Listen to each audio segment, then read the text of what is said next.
Dr. Coburn, we have a few questions, and I'll ask. Sure. First question, do we have a chance of amending Obamacare and new banking law? Yes, the answer to that is yes, but it will require a change in the makeup of the Senate and the House. Most of the Obama law will not take place till 2013. Now, you might ask yourself, why is that? They didn't want you to know how bad it's going to be until after the next presidential election.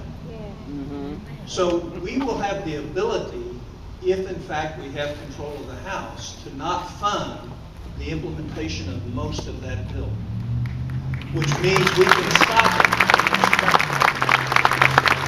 We'll never reverse it. And the shame of that is healthcare is a problem in our country. It costs too much. And yet we know $1 out of every $3 spent on healthcare doesn't help anybody get well and doesn't prevent them from getting sick. And we didn't fix that. We made it worse. Because the goal of Obamacare is single payer, government run, ration healthcare. That's the goal. You have my commitment. I will not stop until we have reversed that.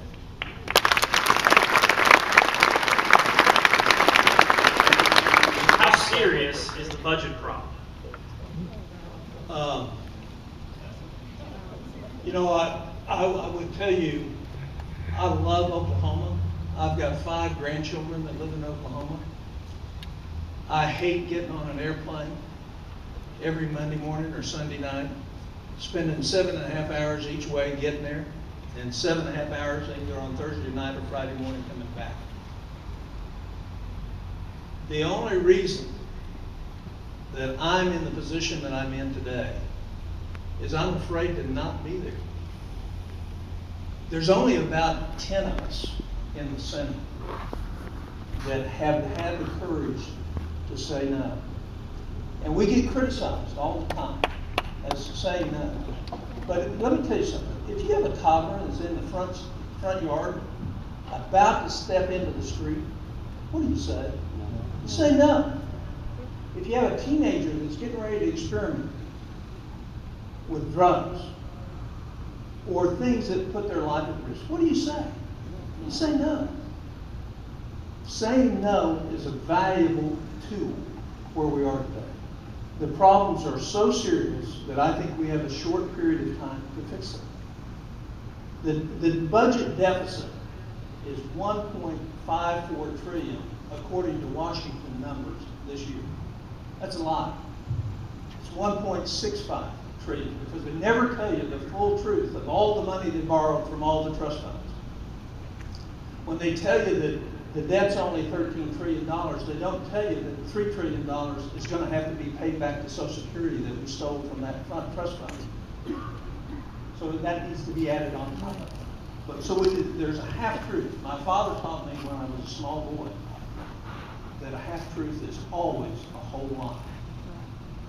And until we get the truth about the budget problems out in the American public, we're not going to solve them. So the first thing we have to do is to be truthful about the seriousness and the nature of our problem. We have less than $250 billion in interest costs only because interest rates are at the lowest level they've ever been in this country. At historical rates, right now, we would be paying over $1 trillion in interest every year, more than the whole discretionary budget of the United States, including the Defense Department.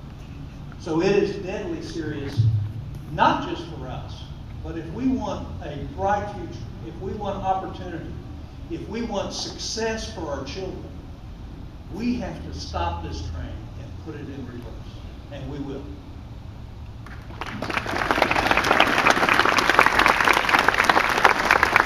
What is the best way for citizens to retake their country other than voting? Well, being here tonight is a great way. I get asked this question a lot. Number one thing is to stay informed. You have to have multiple sources of information to do that. You can't trust them. You can't just trust the hard right or the hard left. You need to get multiple sources and make your own decision about what you know. The thing I'm always amazed at is how much smarter the citizens are than the Congress is. By far. And when you know what the situation is, you come up with great solutions. And if the great solutions require sacrifice, most Americans are willing to step in and participate. So the other thing I would tell you, everybody knows lots of other people. And everybody knows people outside of this state. And everybody has family probably outside of the state. If you want a great future for your kids, if you want them to at least have the potential that you have, or you have experienced, you got to make sure everybody you know is just as worried about the future of this country as you are. And when America wakes up, America will retake this government. And the government will shrink dramatically because we're in things we were never intended to be in. Our founders never thought. They wrote for a limited federal government that recognized the states and the people had the most power, not the federal government. So you can, if everybody here knows hundreds of people, if you make sure they know what you know, you will motivate them to action. Our children's future is in great peril today. We have to change this. The consequences of not changing it will hurt those that can least afford to be hurt the most. The lower income, the minorities, the elderly will suffer disproportionately more if we don't solve this problem and solve it soon. Dr. Coburn, how do you feel about term limits? That's easy. I love them. As you know, I served 6 years in Congress, term limited myself, came home, delivered about another 1,000 babies, and got talked into this job. As a matter of fact, my wife's just now starting to talk to me again after saying I was going to run again. But this is the last time I'll run. And there's a reason for that. Term limits are great for us. It puts a limit on the arrogance of leadership. Why do we limit presidents to 2 terms? It's common sense. We need to limit the length of time that any one individual. If you go read, and I have done this, our founders, all of our founders, save one, Alexander Hamilton, all of our founders believed in term limits. The reason it wasn't put in the Constitution is they never thought anybody would spend their entire life in a position like this. They called it rotation in office. Their thought was that somebody who had lived life, had real world experience, had been through the hard knocks of raising a family and being out there, handling problems, could go and represent the vast majority of the citizens from their state for a short period of time and come home and live under the laws that they helped pass. Term limits is an absolute answer. It's going to be difficult for us to get because the career politicians, which is 70% of Washington, will never vote for a constitutional amendment. There's a good way to do term limits. Vote anybody out after two terms. It's easy. You have the power to do that. You can change. We can enforce term limits just by us enforcing term limits. Everybody, there's tons of people in Oklahoma, thousands, hundreds of thousands of people that can do a great job for us in Washington. A great job. And they bring a gift and depth of experience with which to make critical decisions about things that are important for our future. We hear that it's a hard job. The hard part is if you choose to really work at it. But learning the system is not hard because it's based on the typical attributes of human behavior. So I'm totally for term limits.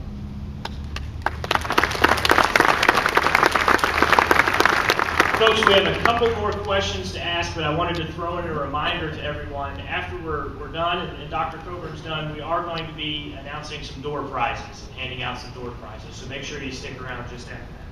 Dr. Coburn, any hope of passing a fair or flat tax? Yeah, there is a hope of that as soon as we change the Congress and change the president. I'm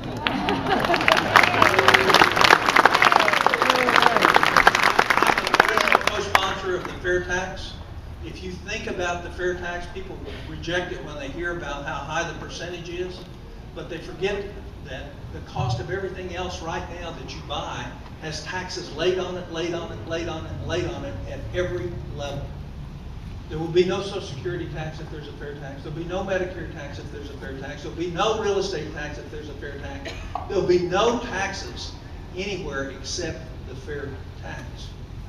And it's one way to treat everybody equally.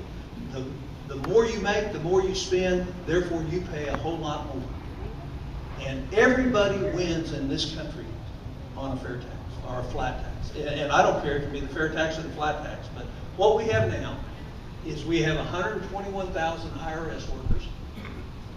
We have over 4 million pages of regulation, and nobody knows what's right. The IRS doesn't, and neither does your accountant.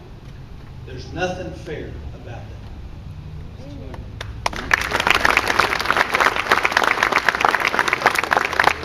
You mentioned federal employees, and a question here: how can we win votes when half of the voters work for the government, either federal, state, or local? Well, it's not that high, and there are a lot of state, federal, and local employees that like freedom. You know, we're either going to change or we're going to collapse. And the impact of what happens is going to happen to everybody, whether you're liberal or conservative, old or young, white or black. The consequences is going to impact everybody, no matter where you get your paycheck from. The fact is we have way too big of a government,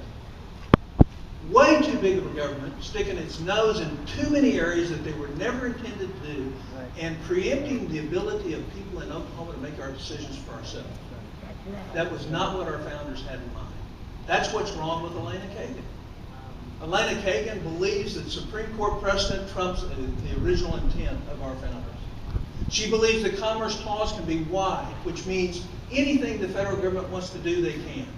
She sees no role for the Supreme Court in limiting the actions of the Congress when they violate the Article 1, Section 8, which are the enumerated powers of the Constitution, where our founders put very specifically what the role of the federal government was. So we can fix things, but it's got to be us that fix them. And we have to hold Washington accountable.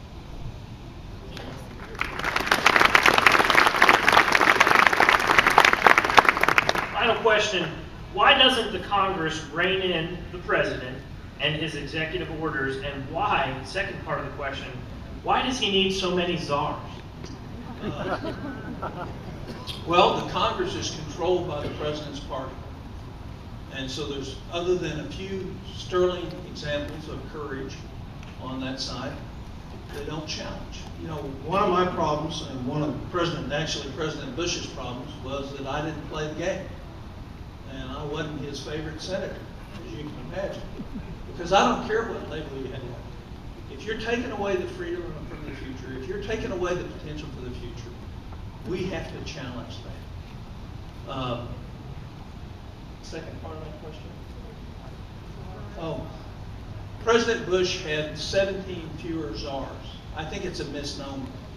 I don't have any problem with the president hiring staff to help him or her make decisions. I do have a problem when they're put in positions that will be making policy when they don't go through the advice and consent of the Senate.